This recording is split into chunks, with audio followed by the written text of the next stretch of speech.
The smell of fresh ink fills the air as I sign the lease, my hand steady, the pen a quiet weapon. Still, I can feel the sting of my son's words. You'll be better in a nursing home, with my daughter-in-law nodding beside him. As the papers slide into the folder, I let their doubts settle around me. While they think they've moved on, their plan to erase me fades away. The same silence they mistook for surrender now hums with power. That's when they'll realize the life they tried to steal is now mine to live. All right, before we dive into this crazy story, do me a favor. Subscribe and tell us where you're watching from. The air inside the restaurant is thick with the smell of fried chicken and sweet tea, but the words that come from Greg's mouth hang like a cloud overhead. It's for your own good, Mom, he says, his voice level, rehearsed. Tessa nods from across the table, her fingers tracing the rim of her water glass, the ice cubes clinking like distant echoes. Beverly watches them both, her gaze steady. They don't know she already understands. She's known this moment would come for years, long before the whispering behind her back began. Long before the subtle, calculated shifts in their voices when they spoke of options. Now, the decision's been made. We found a good place, Greg continues, his words soft, almost soothing. It's just better for you, you know. You'll be taken care of. Tessa adds, with that cold smile of hers, it's got activities, social events. It'll be a fresh start for you. A new chapter. Beverly doesn't respond immediately. Instead, she takes a slow sip from her iced tea, feeling the chill seep into her bones.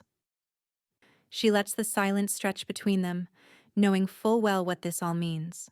This isn't care, it's abandonment. The move is methodical, clinical even.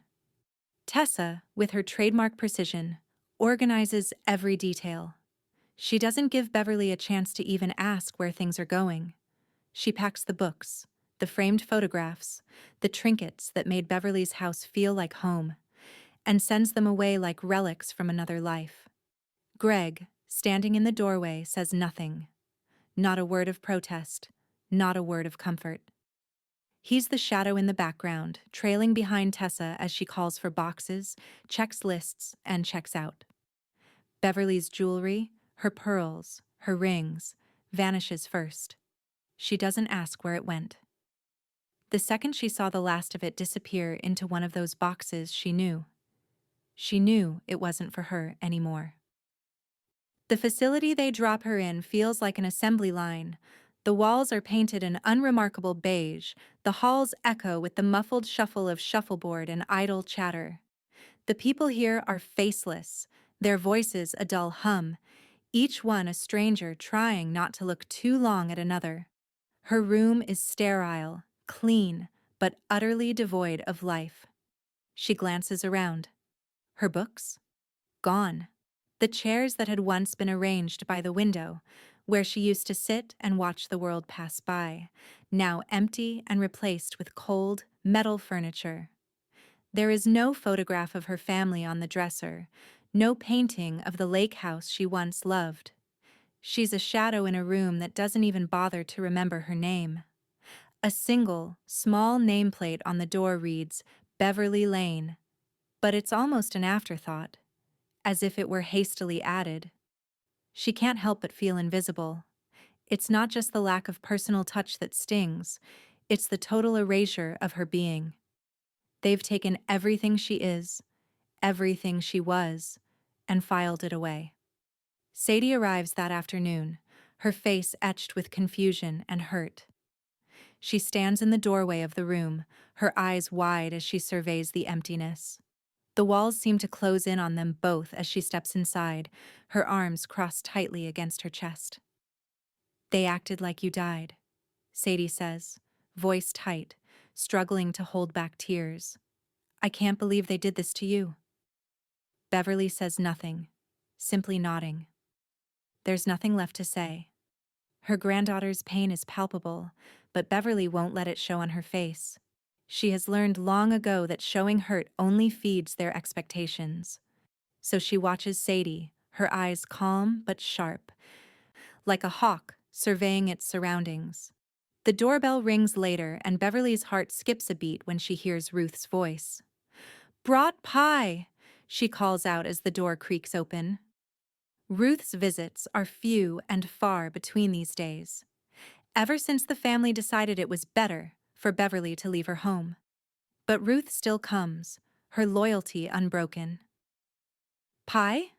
Beverly says, her lips curving into the slightest of smiles.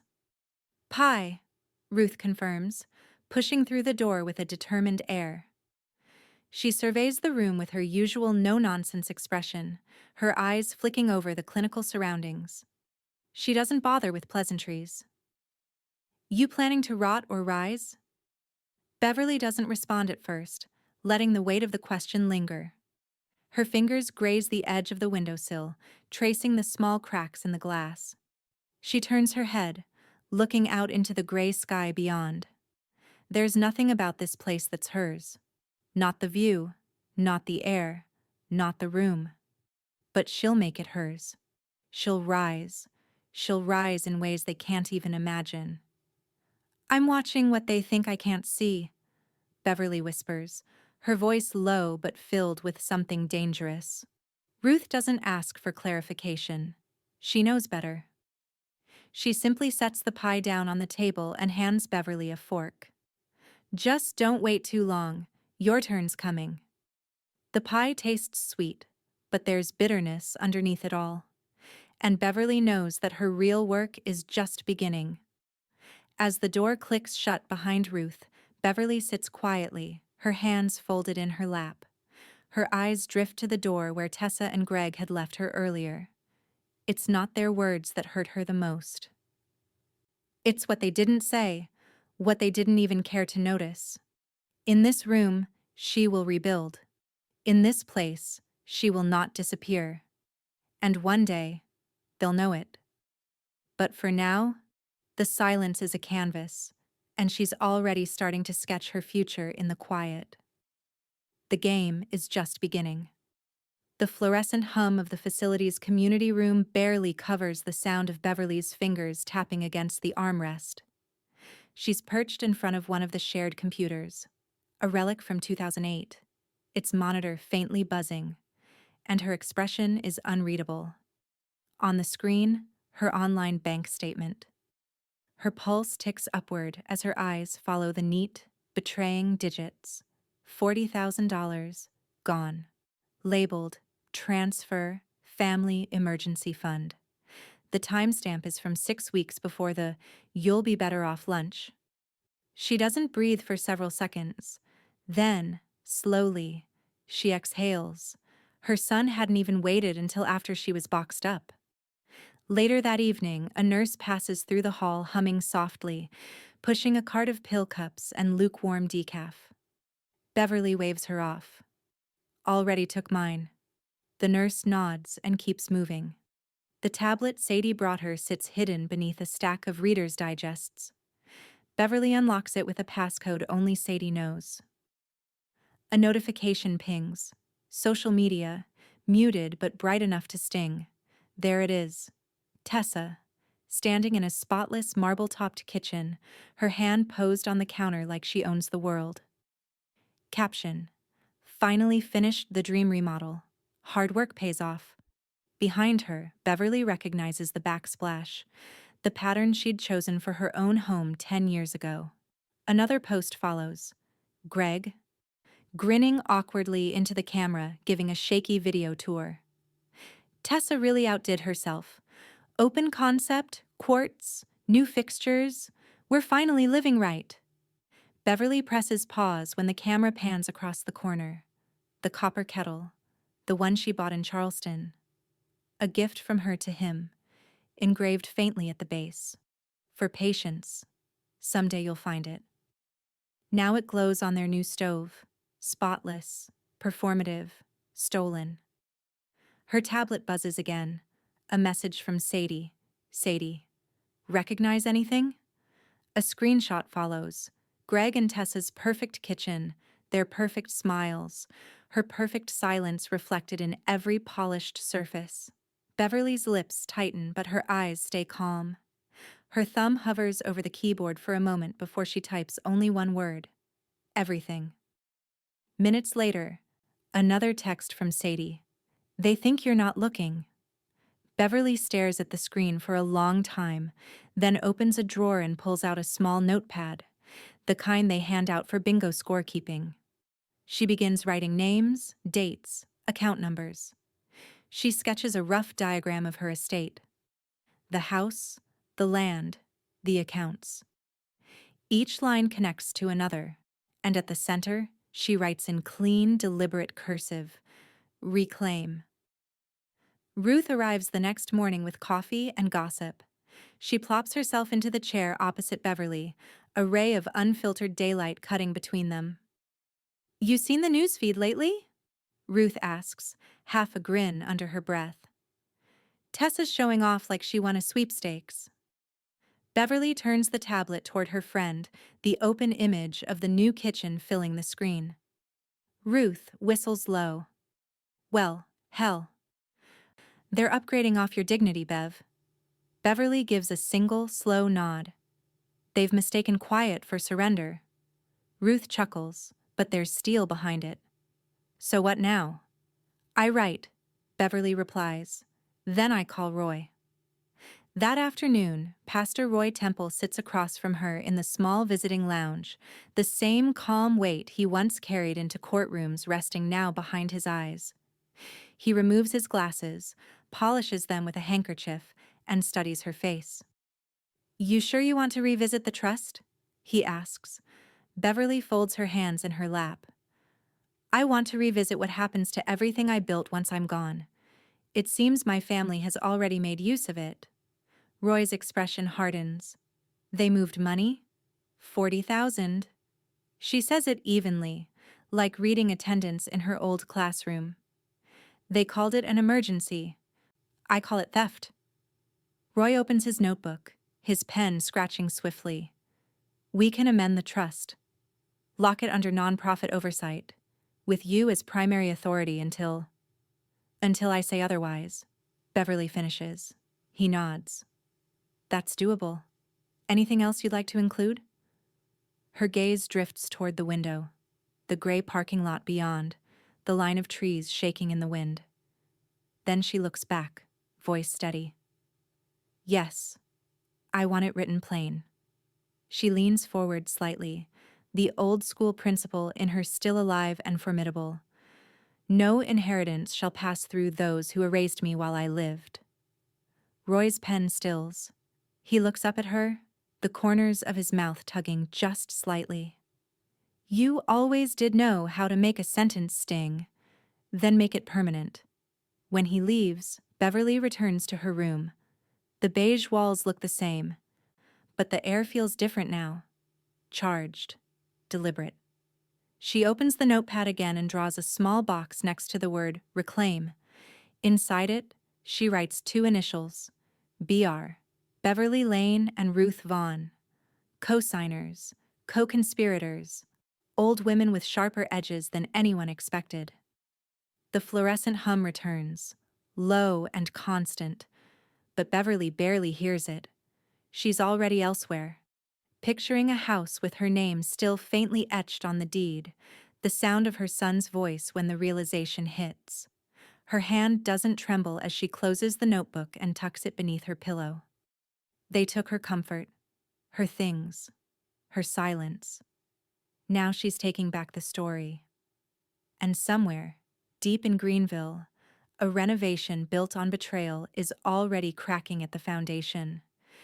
The days slip by like sand through an hourglass, the grains falling unnoticed. Beverly watches them, each one a little heavier than the last.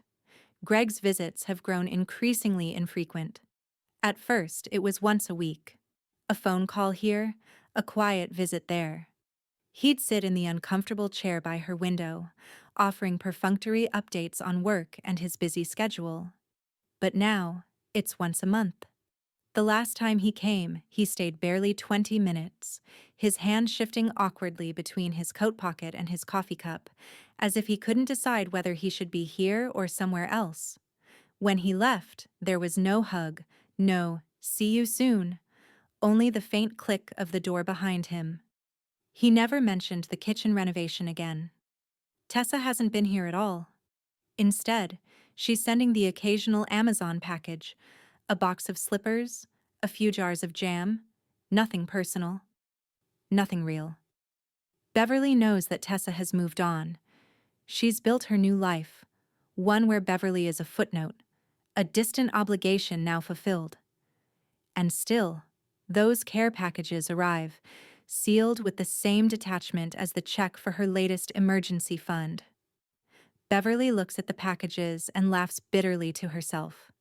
What she needs isn't Amazon's packaging, it's her family, her place in their lives. But the space she once filled has already been neatly sealed off. Sadie, on the other hand, never stops showing up. Every week, she brings real food, not the pre-packaged meals from the cafeteria, but homemade stew or fresh-baked bread. She pulls up a chair, the same one Greg used to sit in, and speaks of her studies and her frustration with the world outside. They talk about everything and nothing, the silences between them full of meaning, not awkwardness. Sadie listens. She always listens. Today, it's a pot of chicken and rice, steaming gently in a thermos. "It's your favorite," Sadie says, setting it on the table between them. "I wasn't sure how to get it past the nurses, but I think I did it." Beverly smiles, her eyes crinkling at the corners. She hasn't smiled in days. It feels like the corners of her heart are thawing in the warmth of the soup, a reminder of who she is when she's not just the forgotten mother in a sterile room. Sadie doesn't just bring food. She brings real conversation. She talks about her friends, about the ugly truths she's learning in her social work program, about the politics of elder care that seems so much more like a business than a service. Beverly listens, her mind processing it all. But it's not just the conversation that sustains her. It's the feeling that someone, anyone, sees her. The next day, Beverly takes her notepad out again. She doesn't write today. Instead, she opens her laptop. The one Ruth helped her set up just last week. After a long conversation that had begun over coffee and ended with Ruth's no-nonsense instruction on Google Docs. Ruth had sat down beside her, tapping the keys with her wrinkled fingers. "This is how we keep track now, Bev. You think they can erase you? Not if we've got the receipts." The document titled Exit Strategy glows on the screen. Ruth had been right. It was time to start collecting everything. Beverly moves through the file, typing in dates and keeping notes. Every change in her life, every transaction, every slight, everything. Later that afternoon, she receives a call from Pastor Roy. His voice, calm and steady as always, asks, "You ready to move forward with the trust?" "I am," Beverly replies, the words as sure as she's ever spoken them. She doesn't need to explain any further. Roy knows. He's been with her through all the small betrayals, the losses, the legal battles that once seemed endless. It's time now. Time to make sure that when this is all over, there is no question about who gets what and who gets nothing. "I'll start the paperwork," Roy says. "We'll get it moving as quickly as we can. But don't worry, Beverly. We'll protect what's yours."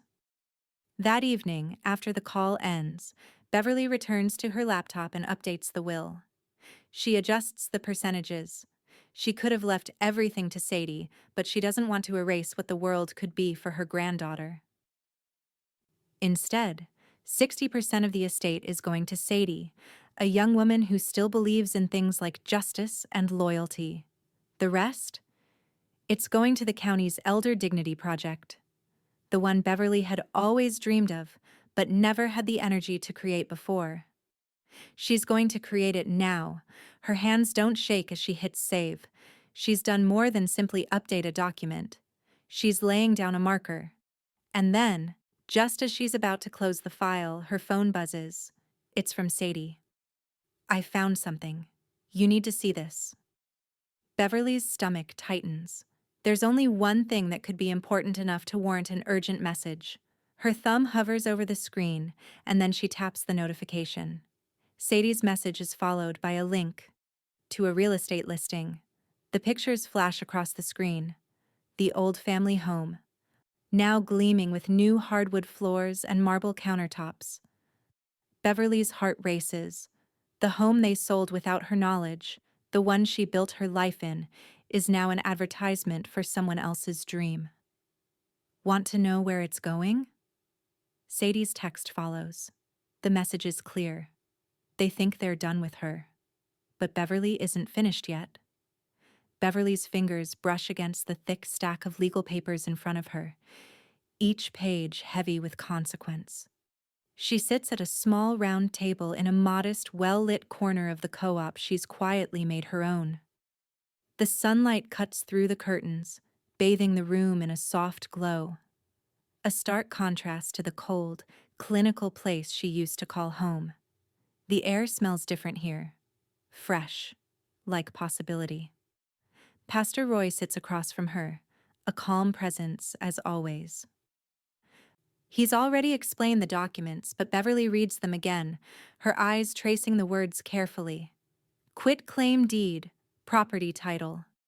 Her name is still on the deed to her old home, even though they had attempted to transfer it without her knowledge. She smiles quietly to herself.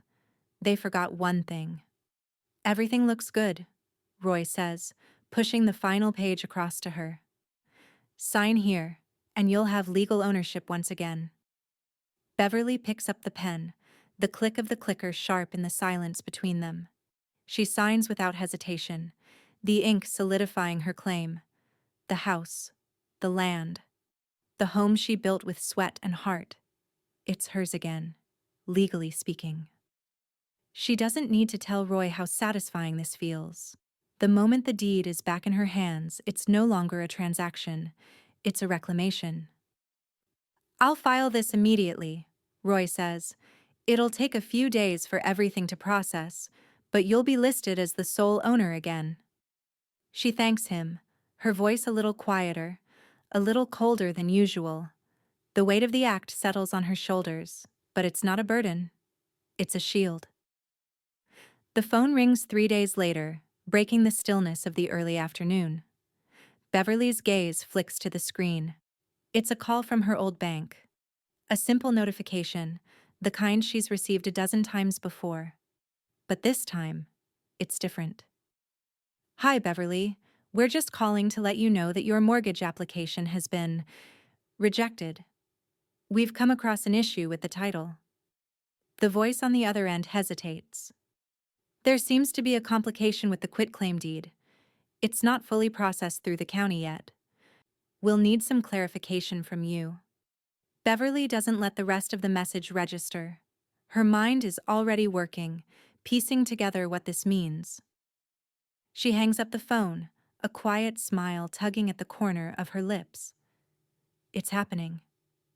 They were so sure they'd pulled it off, sold the house without her knowing, moved her out, erased her from the property. But they missed one step, one mistake, one piece of paperwork they didn't finish. An hour later, Greg calls, his voice tight with frustration. "Sadie," he snaps. "What's going on with Mom? She's playing some kind of game here. This quitclaim mess? It's her doing, right?" Sadie's voice is calm, but there's a sharp edge to it, an undercurrent of something fierce and growing. "No, Greg, she's not playing games. She's doing what she has every right to do. She's manipulating you," Greg continues, his voice rising, the tone desperate and angry. "She's making everything more complicated than it needs to be. And now I've got banks calling me, again because she's causing trouble." Sadie's laughter comes as a soft exhale, not mocking, just certain. "She's not manipulating me. She's teaching me what self-respect looks like. Something you and Tessa forgot a long time ago." Greg stays silent for a moment, the silence thick between them. Your mom's a liability, he finally mutters, but Sadie doesn't respond, leaving the line full of unresolved tension. He knows it's over. Beverly is back in control. Meanwhile, Beverly watches it all unfold from a distance, sitting quietly at her kitchen table with her laptop in front of her. The soft whir of the coffee machine fills the silence, but it doesn't feel empty. It feels full, full of potential, of change. She moves the mouse across the screen, clicking on an email from Roy. Everything's been filed, it reads. You're good to go. Her fingers hover over the keys, an idea forming. One final step. A quiet one, but one that seals everything in place. The next morning, Beverly's name appears on a new lease agreement. It's for a co-op just down the street. A small, comfortable unit in a building for those who need more independence than a nursing facility offers. It's a community, one she's quietly stepped into, but it's not the same place she's been put in. This time, the lease is in her name. She prints it out, the signature fresh on the page. She slides it into an envelope, a letter accompanying it, and seals the deal. The ownership of the land, the property, the house. It all comes down to this final move. A message, this time for Greg, will arrive soon. Hours later, Beverly receives a notification on her phone. It's an email from the county. It's official. Occupancy status revoked. The house, the one they'd thought was long gone, is no longer under their name. It's hers. Her lips curl into a smile, but she doesn't feel the need to say anything. Greg and Tessa, the ones who thought they'd hidden her away, erased her, forgotten her. They have no idea what just happened. The game they started? It's over. And Beverly won. But there's still a final note to send. Her hand, steady, reaches for the pen again, ready to write the next chapter of her own story.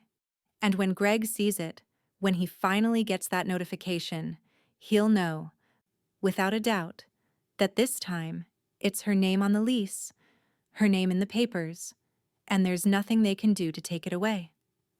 The day is crisp, the kind of autumn day where the air smells like pine and fresh earth. Beverly steps out of the car, her boots sinking into the gravel of the driveway as Ruth and Roy follow behind. The old schoolhouse stands in front of her, its red brick facade worn but sturdy, the large windows glinting in the early sunlight. There's a quiet, unspoken reverence in the way Beverly looks at the building. It's more than just a place to live. It's a symbol, a foundation built not on the land she lost, but on something far more lasting. It's perfect, Ruth murmurs, her voice full of awe as she glances up at the structure. The symmetry's just right. Looks like it was meant to be. Beverly nods. But her eyes aren't just seeing the building, they're seeing the past and the future all at once. This place, with its tall ceilings and wide, open spaces, feels like it was built for her, not by anyone else's rules, but by the ones she's made for herself. She's done more than rebuild her life. She's carved out a space where she doesn't just exist, but where she thrives.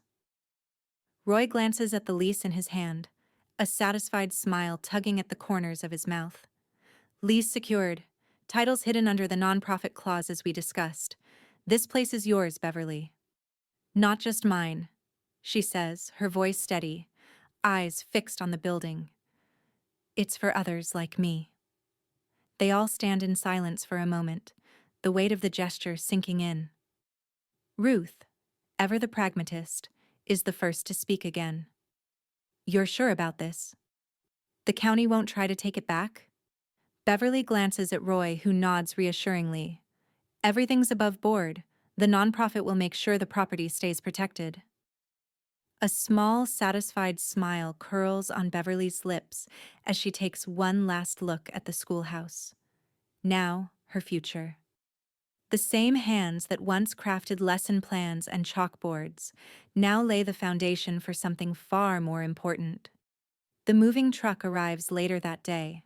There's no fanfare, no family gathering. Just the quiet hum of boxes being loaded into the small apartment in the back of the schoolhouse, a space that looks out over the community garden.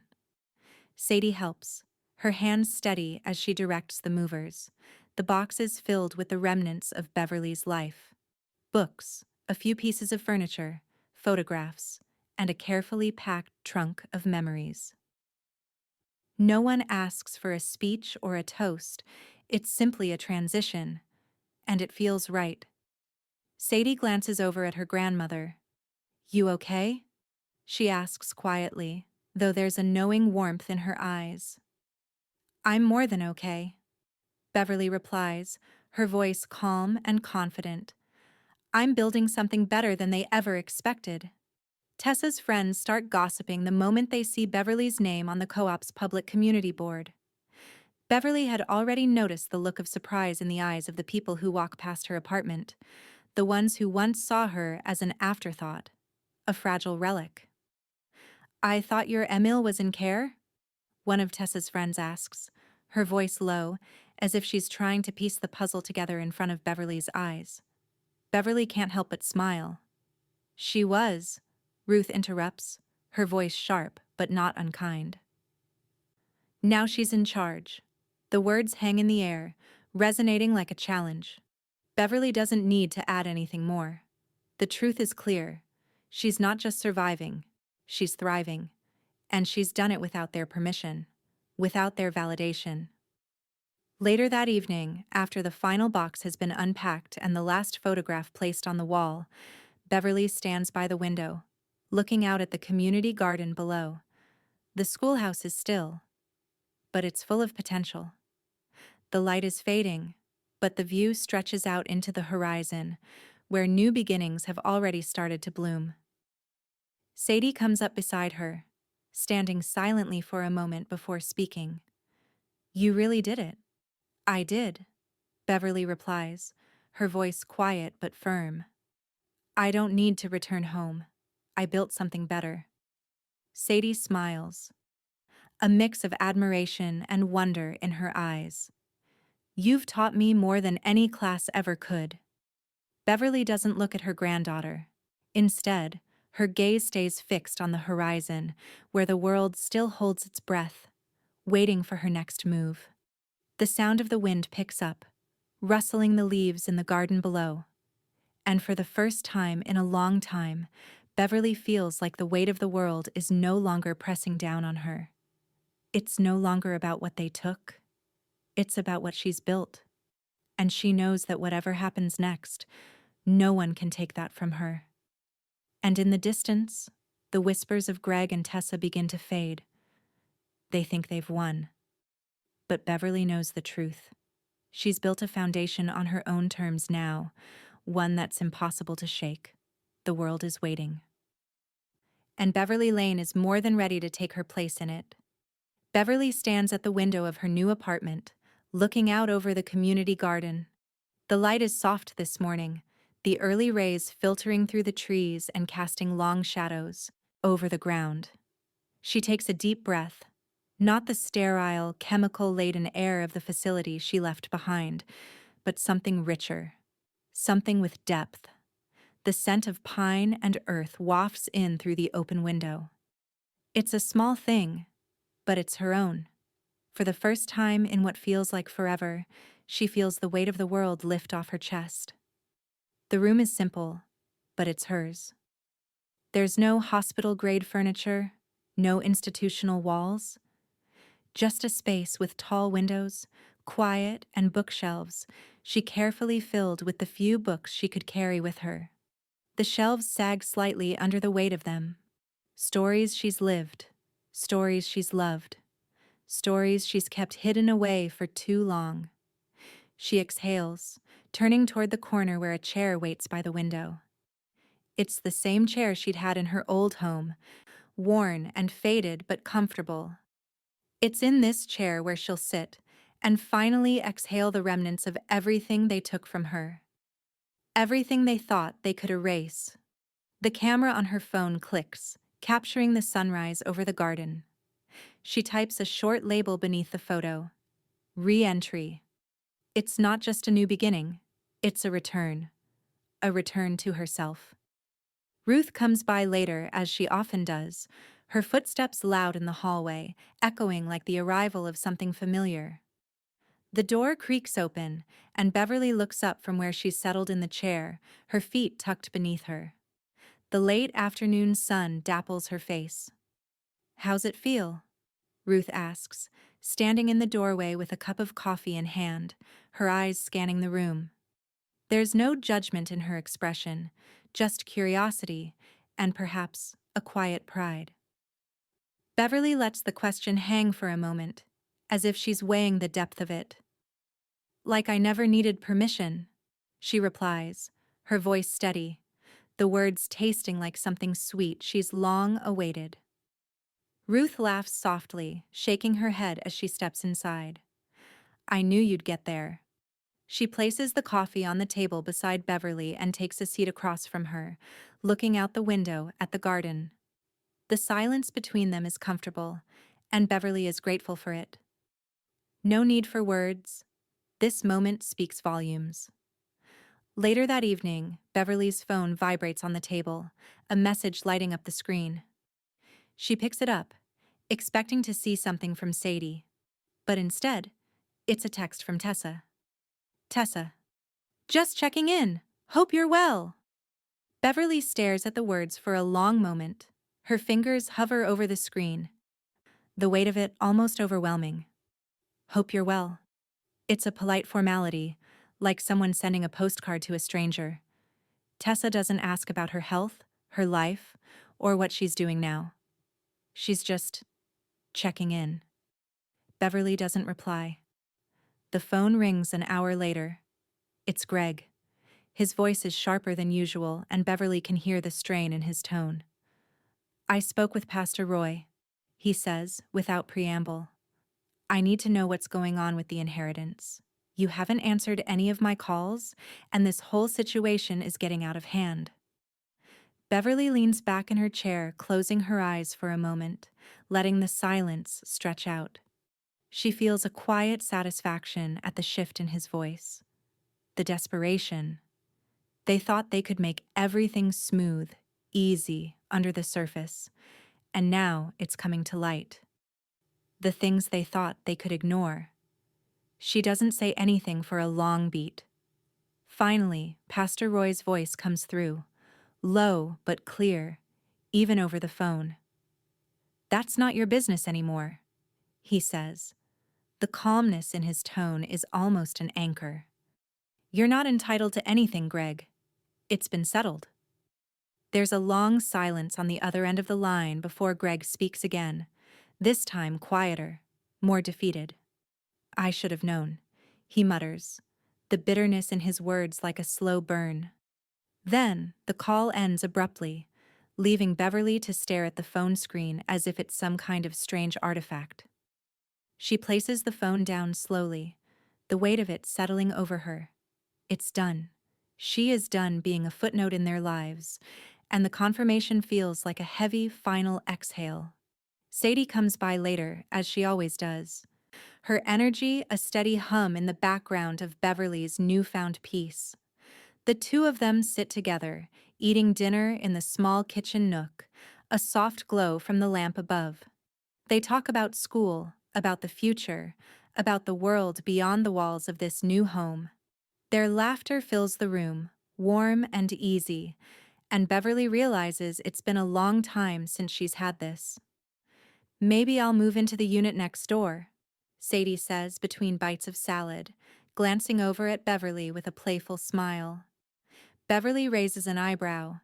"Would you?" Sadie nods, her eyes twinkling with a mischief Beverly hasn't seen in a while. "Why not? I'm getting to know the neighborhood. And maybe I'll just need to be close by." The two of them share a smile, and for a moment, it's as if the world has opened up to something fresh and full of possibility. A new foundation built on the ashes of the past. Later that evening, Beverly stands on the porch, looking out at the co-op below. The air is cool, but the light is warm as it fades into evening. She's laughing with Sadie, a sound that hasn't come from her in so long, she can barely recognize it. She hears the sound of a car coming down the street, but it doesn't register at first. Then, she notices it. The brake lights flicker, and the car slows to a stop in front of the co-op. Tessa's car. Beverly stands still, her gaze steady as the vehicle idles for a moment before slowly driving past, not stopping. But Beverly watches, unbothered, a smile curling at the edge of her lips. They thought they had done away with her. But Beverly knows now, with unshakable certainty, they can't take back what she's built. The evening is quiet, peaceful, the kind of night that feels like the universe has just exhaled, releasing everything it had been holding. The soft hum of conversation fills the room, but the noise is warm, like a heartbeat in the background of something larger, something more meaningful. Sadie stands in the kitchen, her hands deftly working between the counter and the oven. It's her grandmother's birthday, and though there are no grand fanfares, no family dinners or apologies, the occasion feels special all the same. 10 people. A small, intimate gathering, but it's everything Beverly needs. 2 lemon cakes, fresh from the oven, sit on the table, their bright yellow frosting gleaming under the kitchen light. There's no room for regret in the soft glow of the room. Sadie moves between the kitchen and the living room, placing plates and cups with quiet care. "Just the way you like it," she says, her voice light. Beverly watches her granddaughter, feeling a warmth that only Sadie could bring. A silence lingers between them, comfortable, familiar. "I never thought I'd get to do something like this again," Beverly murmurs, her eyes on the cakes. No frills, no apologies, just us. Sadie gives a small smile, setting down the last of the glasses. "This is your party, Grandma, and no one's leaving here without understanding what it means to survive." As the guests gather, there's a quiet joy in the air. Ruth arrives first, her face breaking into a grin the moment she sees the cakes, and Gwen follows closely behind. Gwen's eyes immediately scan the room, landing on Beverly, who stands beside the window, soaking in the view of the garden as the sun sets outside. Gwen walks over to her with a small, carefully wrapped package. "I thought it might be fitting," she says, handing Beverly the gift. Beverly looks at the wrapping paper, feeling a quiet anticipation bubble in her chest. She unwraps the gift carefully, revealing a framed map, an old map, one with places marked in neat, handwritten ink, places you were meant to be. "I thought," Gwen begins, her voice soft, "maybe this will help remind you of all the places you still need to go."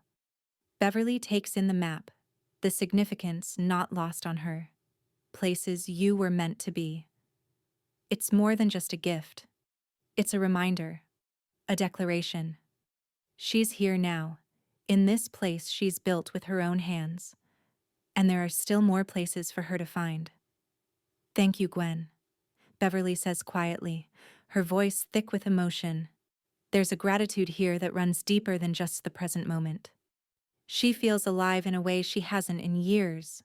The small group gathers around the table as Roy stands to make an announcement, his voice warm and steady, the kind of calm assurance that had always been part of him. "Ladies and gentlemen, tonight we celebrate more than just a birthday. We celebrate resilience. We celebrate the fight for dignity and respect." He pauses for a moment, eyes landing on Beverly. "It is with great honor that I announce the official launch of the Lane Dignity Initiative, and I am proud to say that Beverly Lane is the founder."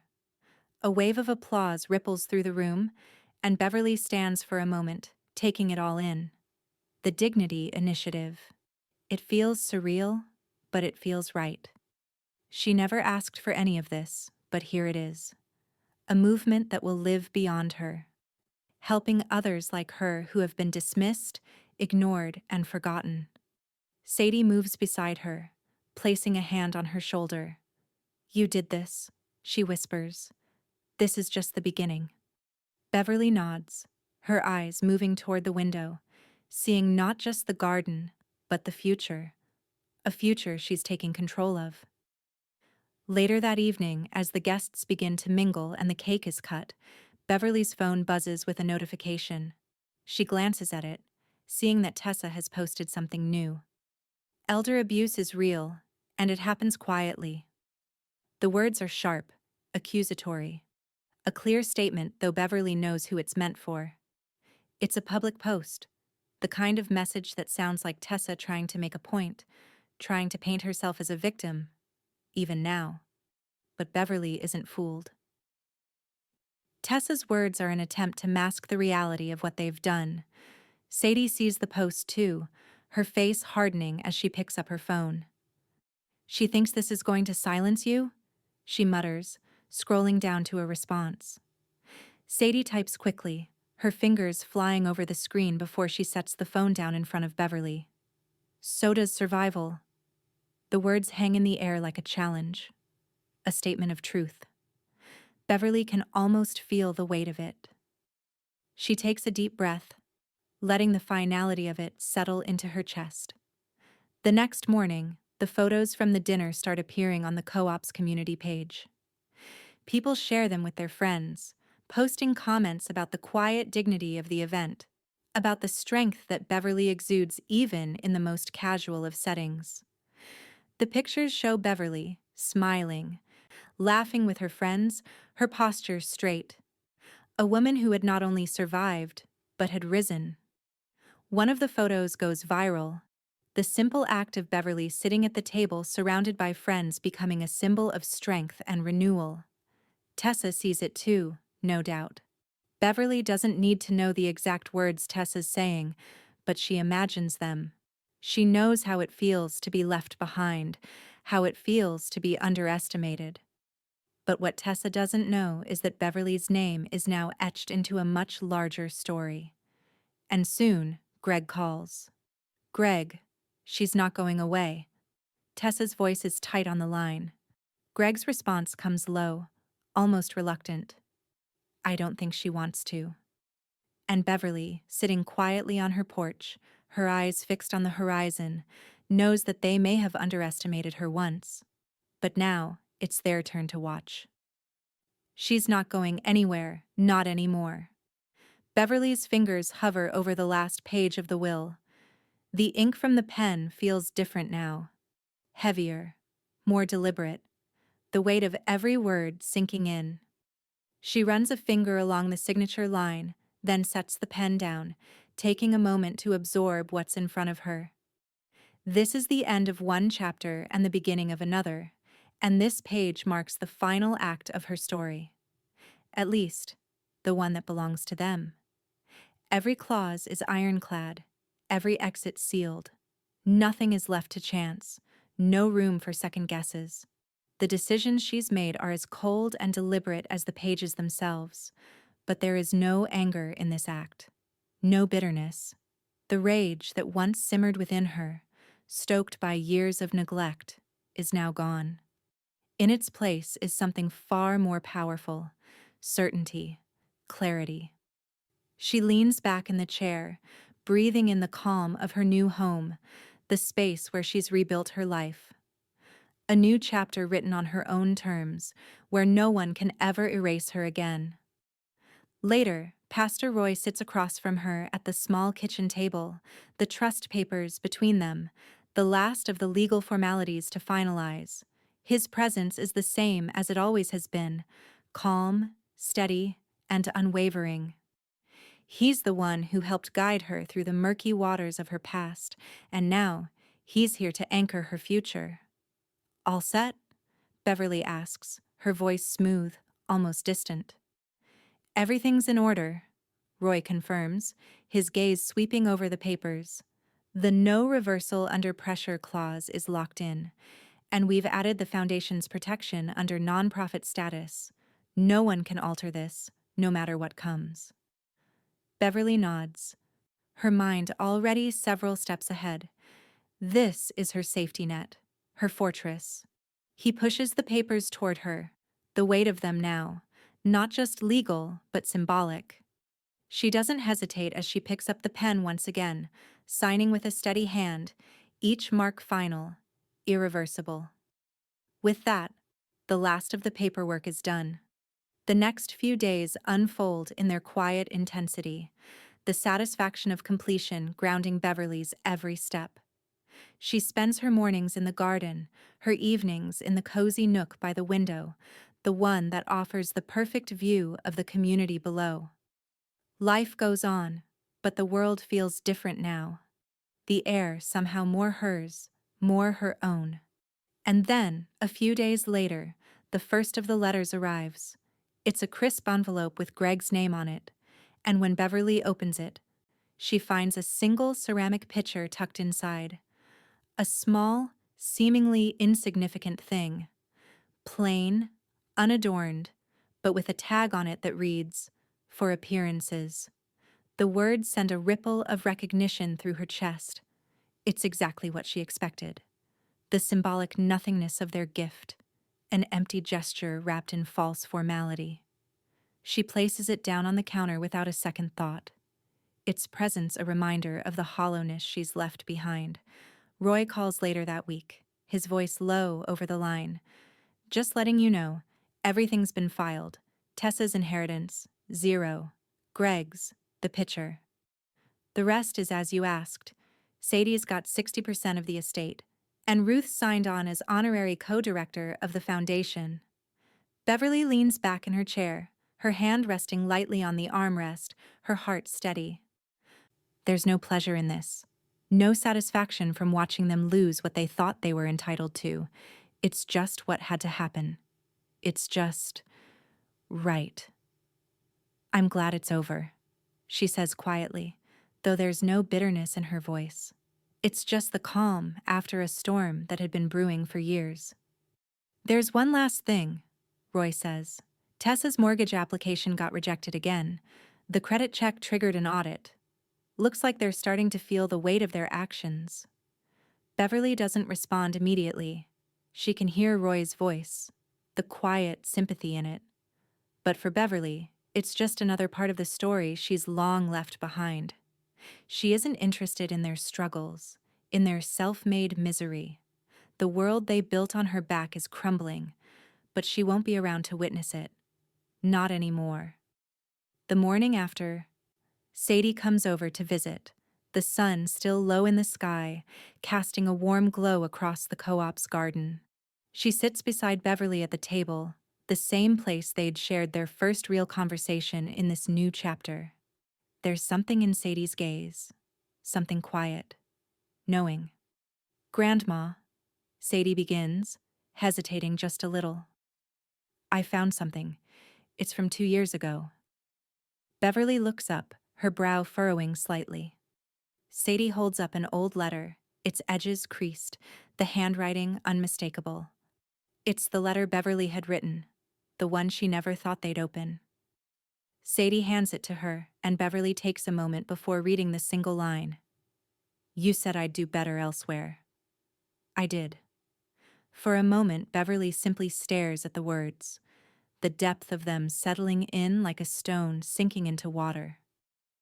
She hadn't known it at the time, hadn't realized the weight of what she was saying, but now she feels it, the quiet pride in what she's done. She did better. She did more than anyone ever thought possible. "I didn't even know they'd kept it," Sadie says softly. Beverly nods, folding the letter and tucking it into the drawer beside her. "They needed to understand," she says, her voice steady. "They will now." And as she closes the drawer, she doesn't look back. This part of her story is finished. And from here on out, every step forward will be hers. No one will stop her. No one ever will again. The studio lights shine down on Beverly as she sits in the center of the room, her back straight, her gaze steady. The photographer adjusts the camera, ensuring everything is in perfect alignment. Behind her, the familiar chalkboard from her classroom is now framed in the shot, its aged surface a symbol of the life she once led and the one she's now reclaiming. It's a quiet act of rebellion, a deliberate decision to highlight the past that shaped her, even as she steps into her future. She holds her position, hands folded neatly in her lap, the calmness in her expression masking the fire that burns beneath.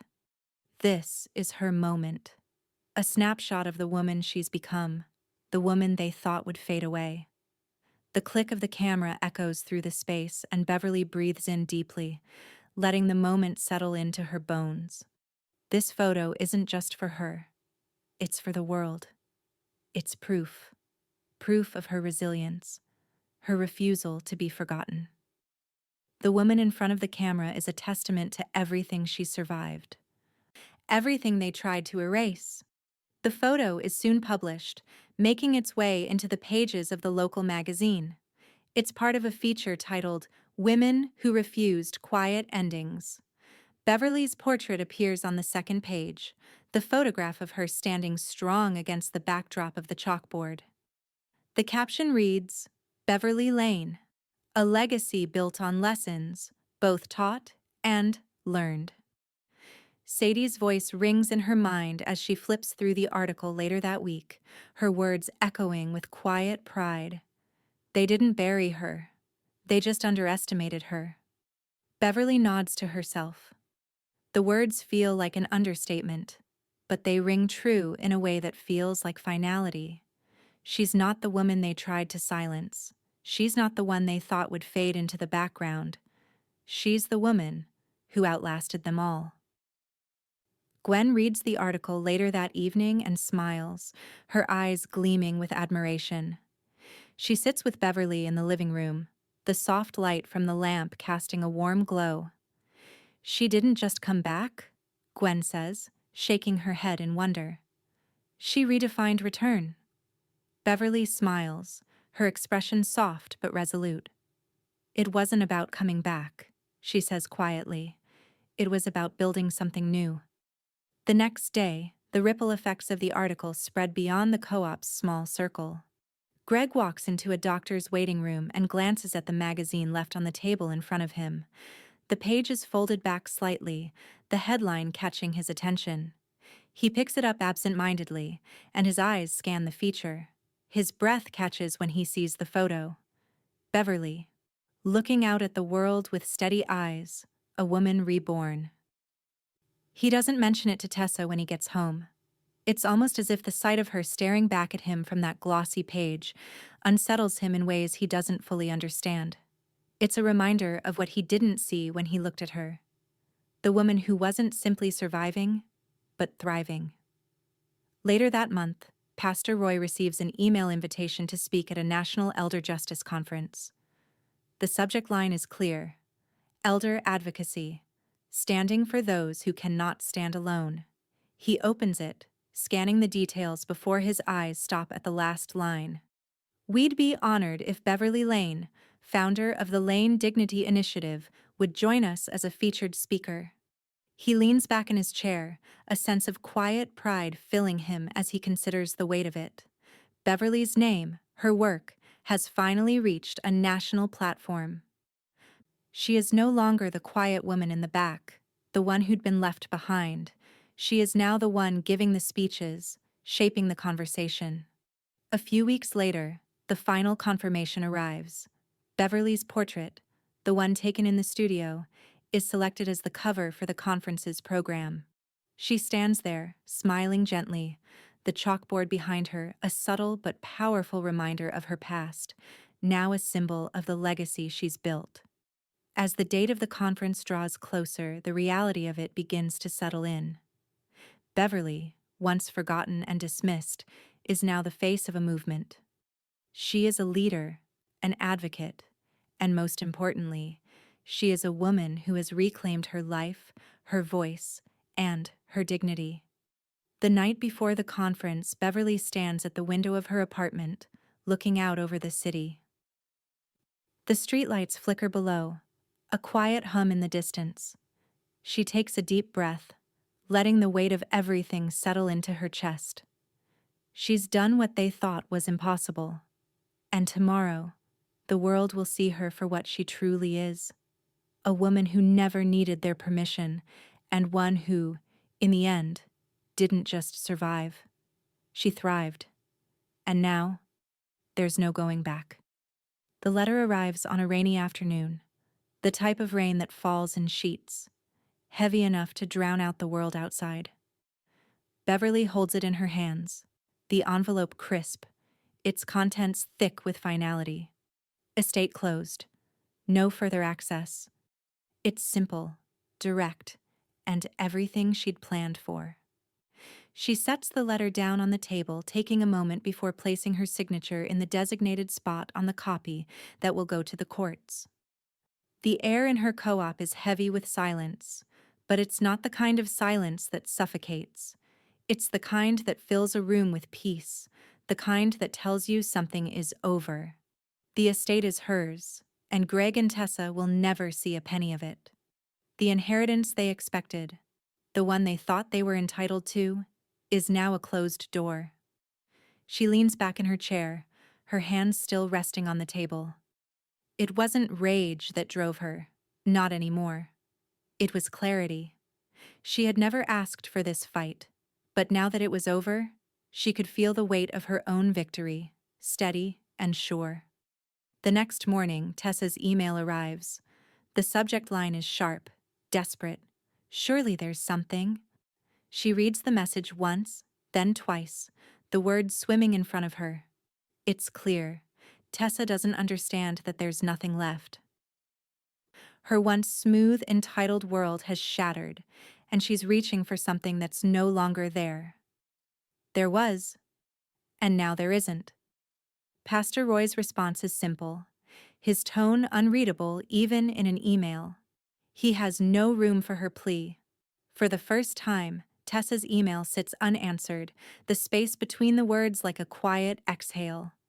She has no ground left to stand on, no leverage. While Tessa struggles with the loss of what she thought was rightfully hers, Beverly is already moving forward. The co-op community, once a small, quiet corner of the world, is growing. Beverly uses part of her inheritance to fund 3 additional units for displaced elders, people who, like her, were once forgotten, discarded, and unseen. The space that was once a refuge for her alone now becomes a sanctuary for others, each new unit a promise of safety, dignity, and independence. Sadie helps organize the new development, her enthusiasm and energy a welcome force in the otherwise quiet, steady rhythm of the place. Beverly watches her granddaughter's determination with pride. The foundation that started as a whisper is now a movement. The work is hard, but it feels right. And one afternoon, Sadie takes the stage at a state hearing on elder financial fraud. She speaks clearly, with conviction, recounting the stories of those who'd been cheated and discarded, their lives manipulated by the very people meant to protect them. Beverly listens from the back row, her shawl neatly folded over her shoulders. Her hands rest in her lap, steady. She doesn't need to speak. She doesn't need to be the one at the podium. She's already done the hard work. And now, she can simply watch as her granddaughter carries the torch forward, carrying the weight of what was once her own battle. Greg, on the other hand, sits in his car one afternoon, parked outside the house he used to own. The engine is off, and the rain is pouring down, washing away the day. He watches the droplets run down the windows, the sound of the world outside muffled like the one inside his head. His phone buzzes in the passenger seat, the screen lighting up with voicemails, ones he never bothered to return. A few from Tessa, a few from the bank, and one from Sadie. They're all reminders of what he lost, reminders of the consequences of his indifference, his greed. He glances at the screen, but he doesn't pick it up. He doesn't need to hear anymore. It's too late. The world he thought was his to control, to manipulate, has slipped away. His name is no longer a part of this story. A week later, Beverly sees the headline that shatters the last of their illusions. Land returned, dignity restored. Beverly Lane leads the way for elder justice. Her face smiles back at her from the byline, the photo from the magazine article now a part of the larger narrative. The journey that began with nothing more than a quiet, desperate need for dignity is now a movement. The foundation she started with her own hands is finally acknowledged, the world recognizing the truth of her work. Greg will see it. He'll see her name there, bold and clear. He'll read it, knowing it's too late for him to change the course. The land, the house, the legacy, it's all gone, and there's nothing left for him to claim. As Beverly walks through the co-op, the wind gently tugging at her shawl, the future stretches out before her, endless and bright. This is what it means to survive, to fight for yourself, to rebuild with your own hands. And it's hers, every inch of it. She looks over her shoulder for just a moment, her steps sure, the weight of the past now settled at her feet. It's over. And no one can take that from her. Not anymore. The sun gleams off the brass plaque as it's carefully affixed to the front of the building. Lane Center for Independent Aging. Beverly stands just a few feet away, her eyes tracing the letters, the name that now belongs to her. The weight of the plaque, the weight of the words, is nothing compared to the gravity of what this represents. Not just a building, but a legacy. For so long she had been an afterthought, relegated to the sidelines, forgotten by those who should have cared. But now, in the stillness of the morning, she feels a quiet triumph. This is her doing, her vision, and every inch of it is built on the foundation she laid herself. Gwen steps up beside her, eyes scanning the plaque with a mixture of admiration and disbelief. "Well, I'll be damned," she says, her voice low. "You got a whole building." Beverly smiles, the corners of her mouth turning up just slightly, but it's the kind of smile that's more about peace than pride. "I got my breath back. The rest was a bonus." Gwen nods, and for a moment, the two of them just stand there, watching the steady flow of people passing by, not noticing the small act of defiance that the plaque represents. Not noticing that Beverly Lane, the quiet woman they once ignored, has not only reclaimed her life, but created something that will live long after she's gone. Later that day, Tessa files the defamation claim. The wording is sharp, the accusations biting. She insists Beverly is taking credit for things that aren't hers, that the foundation was built on stolen funds, on lies. But in the quiet deliberation of the courts, the claim is swiftly dismissed. Again, Beverly doesn't need to see it. She already knows how it ends. She's long stopped reacting to Tessa's empty attempts at regaining control. The truth is already written, and no amount of bitterness can change it. As Beverly sits at her desk, the phone rings. It's Greg, his voice tight on the other end. "Sadie," he says, a note of frustration creeping into his tone. "Is this really what she wanted?" Sadie's voice comes through the phone line, calm and sure, unwavering. "It's what she built. Want had nothing to do with it." Greg doesn't respond immediately. There's a long silence, the weight of his disbelief and regret hanging heavy in the air. It's not just about the inheritance anymore. It's about understanding that he's lost everything. Not to Beverly, but to himself. The grand opening of the Lane Center for Independent Aging is a quiet but momentous occasion. The community, once wary of Beverly's plans, now gathers in support. A live stream captures the moment, broadcast to an audience far beyond their small town. 25,000 viewers tune in, their eyes trained on the modest gathering, unaware of the woman behind it. Beverly stands at the front, her hands clasped in front of her. Her smile calm but resolute. The camera lingers on her for just a moment, the weight of the past finally lifting, her story now in the hands of those who need it most. As the camera pans out, capturing the faces of the residents, the volunteers, and the dignitaries who've gathered to mark this day, Beverly feels it. Not the pride of the moment, but the quiet certainty that she's done what she set out to do. She's built something that matters, something real. And in that moment, it's clear to her, and to the world, that Beverly Lane will never be forgotten again. The live stream ends, but the impact lingers. In the distant background of the screen, the plaque glints once more. Lane Center for Independent Aging.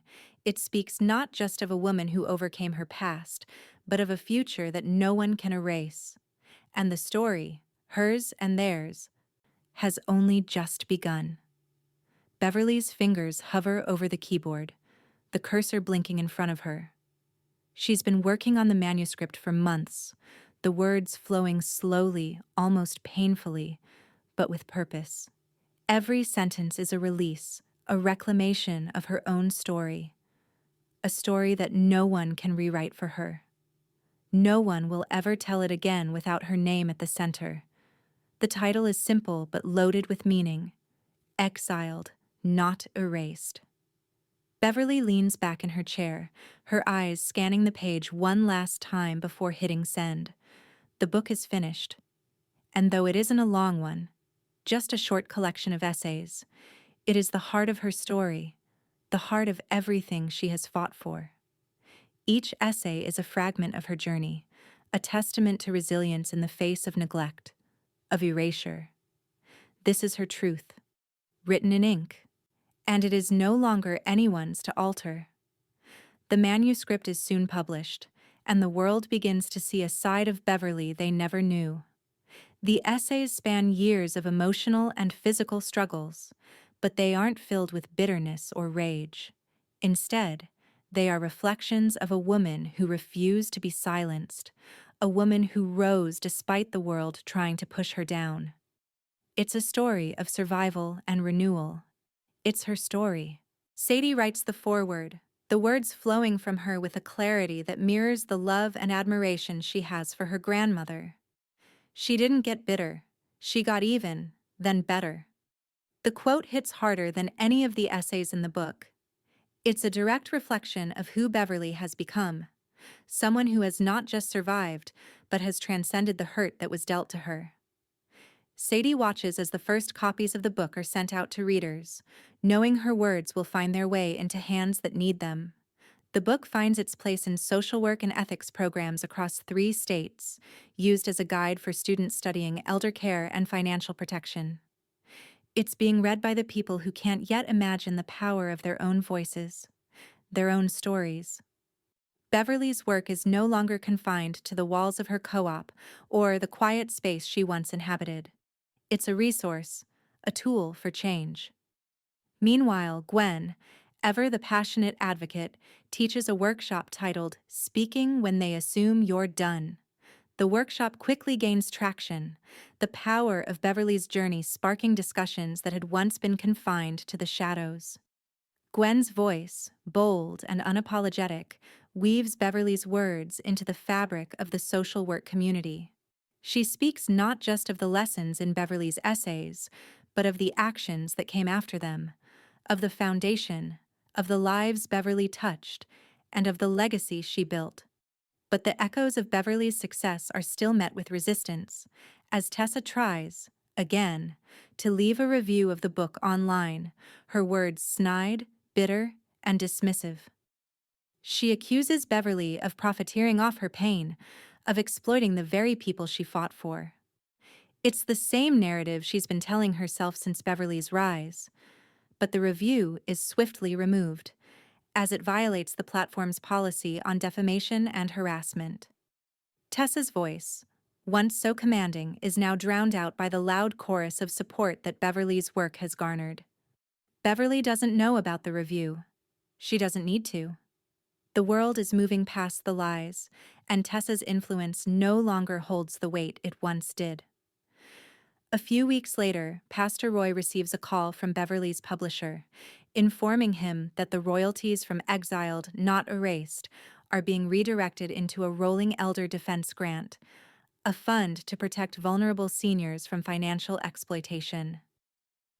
Beverly has decided that every dollar from the book, Every cent of her success will continue to fight for those who, like her, were once invisible.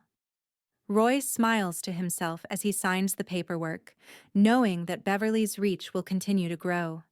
He's proud, not just of the work she's done, but of the woman she's become.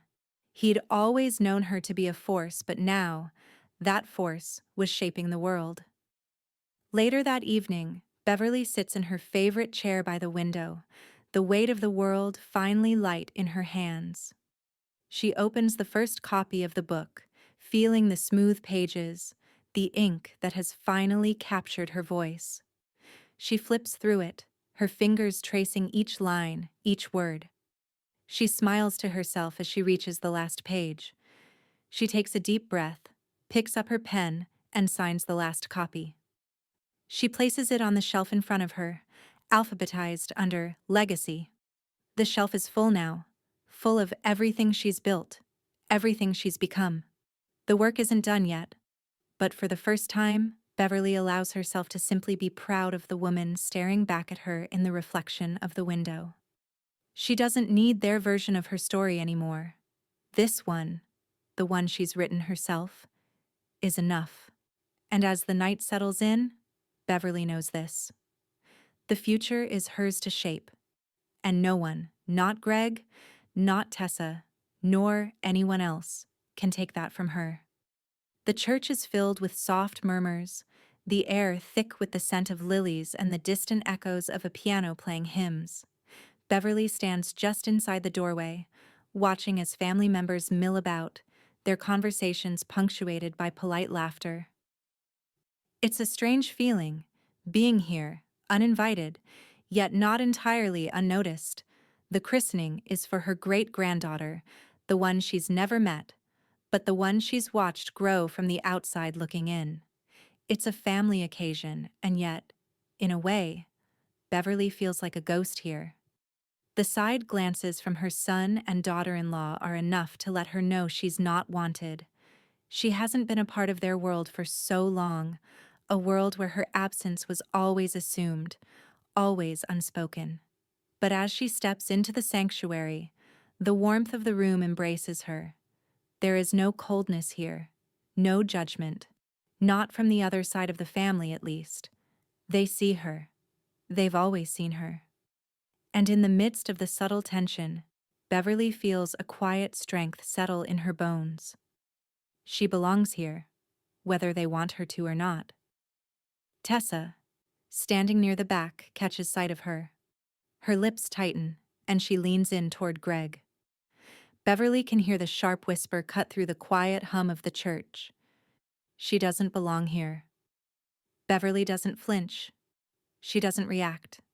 She knows that Tessa's words, like so many others, carry no weight anymore. She walks forward, her steps measured, deliberate, each one a reminder that she's far beyond their reach now. As Beverly nears the altar, the pastor looks up, his eyes flicking toward her. His smile falters for just a second, but then it's replaced by warmth, by recognition.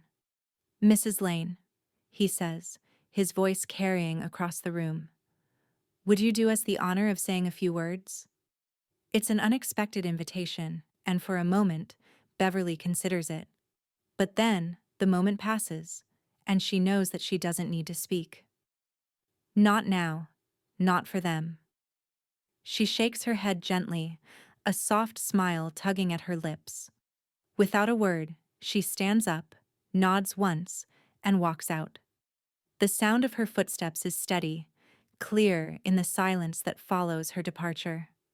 Outside, the sunlight feels almost too bright, but Beverly welcomes it. The warmth of the day, the fresh air. It's a stark contrast to the stifling expectations that had filled the church. She pauses for a moment, looking up at the sky, taking a deep breath. She's free. Free from them. Free from the assumptions that had once been placed on her. She built something better than any of them could have imagined. Gwen steps up beside her, her voice filled with quiet admiration. "You didn't need a mic. You were the message." Beverly smiles, her heart light. I didn't need their approval either. Later that afternoon, as Beverly sits on the porch of her co-op, sipping a cup of tea, her phone buzzes with a notification. It's from Sadie, and as Beverly glances at the screen, she sees the name on the church's donation list. Sadie had mentioned it in passing earlier, but seeing it in black and white sends a ripple through her. The first name on the list is hers. Beverly Lane. Bolded. Sadie's message follows, almost in disbelief. I can't believe it. They didn't even have the decency to put her last name. Beverly places the phone down gently, a soft chuckle escaping her lips. Let them have their version, she whispers to herself, the words settling deep into her chest. They may have erased her from their lives, but they can't erase her legacy. Not anymore. The sun begins to dip behind the horizon. The sky streaked with colors that mirror the peace she feels, the weight of the past, the bitterness, the fights. They're all behind her now. What's left is a future she's built, brick by brick, on her own terms. And as Beverly watches the sky fade into dusk, she knows one thing for certain. No matter how they try to rewrite her story, she is already the one who defines it, and no one can take that from her. Greg and Tessa stand together at the threshold of the church, their hands clasped awkwardly at their sides. They've arrived early, hoping to slip in unnoticed, to find some semblance of belonging again. But as they approach the door, the usher looks past them, not once meeting their eyes, before silently turning away to greet the next group of people walking in. The warmth they once took for granted is gone, replaced by an invisible wall that won't let them through. The usher's indifference stings more than they expect. Tessa tucks her chin and straightens her back, a small act of defiance, but it's not enough to change the reality of what's unfolding. Greg, standing beside her, adjusts his tie, trying to mask the uncomfortable knot in his stomach. His eyes flick toward the empty pews inside, but something in him resists entering. It's not the church they used to know, and he knows it. Neither of them is welcome here anymore. They leave without saying a word, the door swinging closed behind them. Later that week, Greg and Tessa arrive at their former home. The house, the one they'd believed was theirs, is no longer under their names. Beverly's legal actions have stripped them of everything. It's on the market now, and a sold sign hangs in front of it. They stand on the porch, looking at what once was theirs, now reduced to a financial liability. The house, their symbol of success, has been sold. The money? Gone. It's been used to cover their legal fees. A final judgment, one they never expected. Beverly, in her quiet strength, had known how to play the long game. She'd never asked for much, but she'd gotten everything she needed. Justice. The house's ownership no longer ties them to the past. For Greg and Tessa, it's all but a reminder of what they've lost. Gwen, ever the pragmatic force, swoops in to purchase the house. It's not out of charity. Far from it. She sees potential where others see only ruins. She transforms the space into an independent living duplex, a place where those like Beverly, displaced by time and circumstance, can rebuild their lives. She keeps the walls, the windows, the bones of the place intact. But it's new now. It has purpose. Gwen's vision breathes life into the house again, making it a sanctuary, just as Beverly had always intended. And once again, it's a space for those who need it most, a reminder that while some things may break, others will rise. Meanwhile, Tessa's search for stability leads her to the world of social PR. She applies for work at a reputable firm, certain that her name and reputation will carry weight. After all, she still has the experience, the skills, the connections. She should be able to slide right back into the world that once welcomed her. But when her name is Googled by the hiring manager during the interview process, a chill settles over the room. Her past isn't as easily hidden as she thought. A few clicks, A few words from the past, and her prospects are dashed. The interview ends abruptly. The hiring manager, unable to mask his disinterest, offers a polite smile. "We'll let you know," he says. But Tessa can already feel the walls closing in. The world she used to navigate so easily now rejects her at every turn.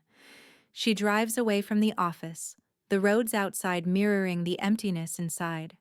Greg's own story takes a different turn. He leaves Greenville, his ties to the past now severed, and heads to Raleigh. Alone. There's no fanfare, no attempt to salvage his relationships with the people he's left behind.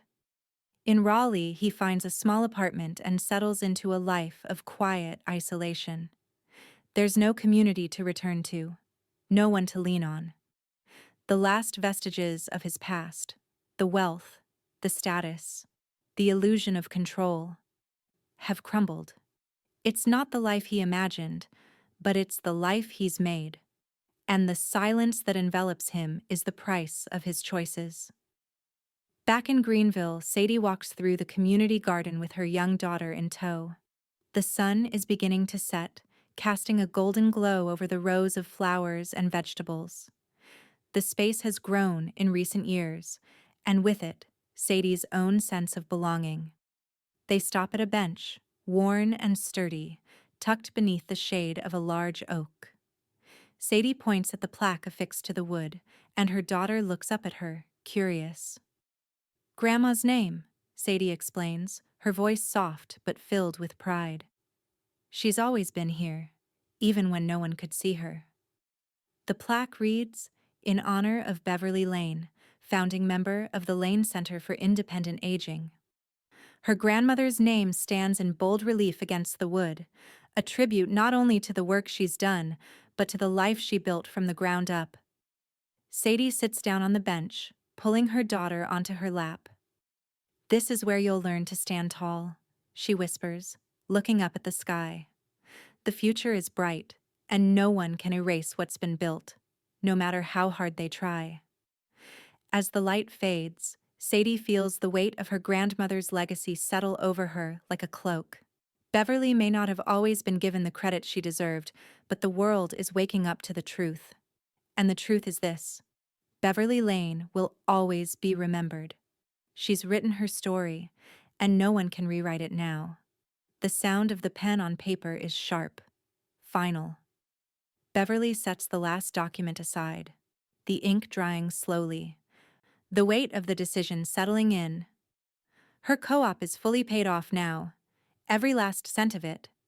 She's transferred the deed into a nonprofit trust, the kind of trust that will outlive her. The place she's built, the space she's reclaimed, will stand as a sanctuary for those like her, those who refuse to be ignored, shoved aside, or forgotten. Her hands rest lightly on the stack of papers. This is it. This is the moment that closes the chapter on the part of her life that no one thought she'd survive. She's written her own ending, and it's one of quiet power, of rebirth. A few days later, Sadie stands by the window, the letter in her hand. It's from Beverly. A final note, a last gift. She reads it aloud in the quiet of her apartment, the words soft but cutting. "When they put you away, walk forward. Just walk smarter." Sadie smiles, the weight of the message hitting her like a well-placed blow. Beverly had always known how to give lessons in the simplest of ways. There's no bitterness in her words, no anger, just truth. Sadie places the letter on the table, looking out at the growing community. The words from Beverly's letter become a guiding light, an echo that she'll carry with her as she builds her own future. The new mural is unveiled the following week, a bold, larger-than-life image of Beverly's silhouette painted across the side of the community building. Her arms are crossed, her gaze steady, unyielding. It's an image of defiance, of strength, and it stands as a testament to the woman who never needed to ask for permission. She built this, she claimed it, and now it's hers in a way that can't be undone. The mural faces the garden, the heart of the co-op where everything began, and it's impossible to miss. Those who see it, who pass by it, will remember her name, Beverly Lane, not as a woman left behind, but as a woman who carved out her own space in the world. The 5-year gala for the foundation is a quiet, monumental affair. The room is filled with familiar faces, the ones who supported her from the beginning. Gwen stands at the podium, her voice clear, resonating through the room. She didn't age out. She took up space. It's a statement of truth, a declaration that hits harder than any applause. The guests in the room fall silent, their eyes trained on Beverly, who sits in the front row, her smile soft but unwavering. She didn't just survive, she thrived. And the space she took is now permanent, woven into the fabric of the community. Pastor Roy steps up next, his voice deep and steady as he reads from the final statement Beverly has prepared for the event. Respect is not owed. It's accounted for. The words hang in the air like a prayer, a final affirmation of everything Beverly has fought for. The room listens, but it's clear the words are meant for more than just the people gathered here. They are a declaration to the world, an accounting of everything she's built, and in that moment, everyone understands that Beverly Lane's name will echo in every corner of this room, this community, and beyond. Later, in the hallway of the co-op, Beverly stands in front of the framed lease, the one she signed when she first moved in. The signature is bold, a permanent reminder of the journey she's taken. Beneath it, the words read, Beverly Lane, sole resident, sole author. She runs her fingers lightly over the glass, tracing her name. The lease has been framed as a symbol, a victory. And now, it hangs there for all to see, a testament to the fact that no one, not even her own son and daughter-in-law, could erase her from the world. The final line of the book she's written, the one that tells her story in ways they never could, is simple, but it's hers, and it will never be taken back. My son and DIL said I'd be better in a nursing home, so I put my name on the lease and left theirs off every page that mattered. The words are bold, not in anger, but in the quiet power of truth. Beverly leans back, eyes closing for a moment, letting the weight of everything settle. The future is hers, and no one can take it from her now. The world has learned her name. It will never forget her.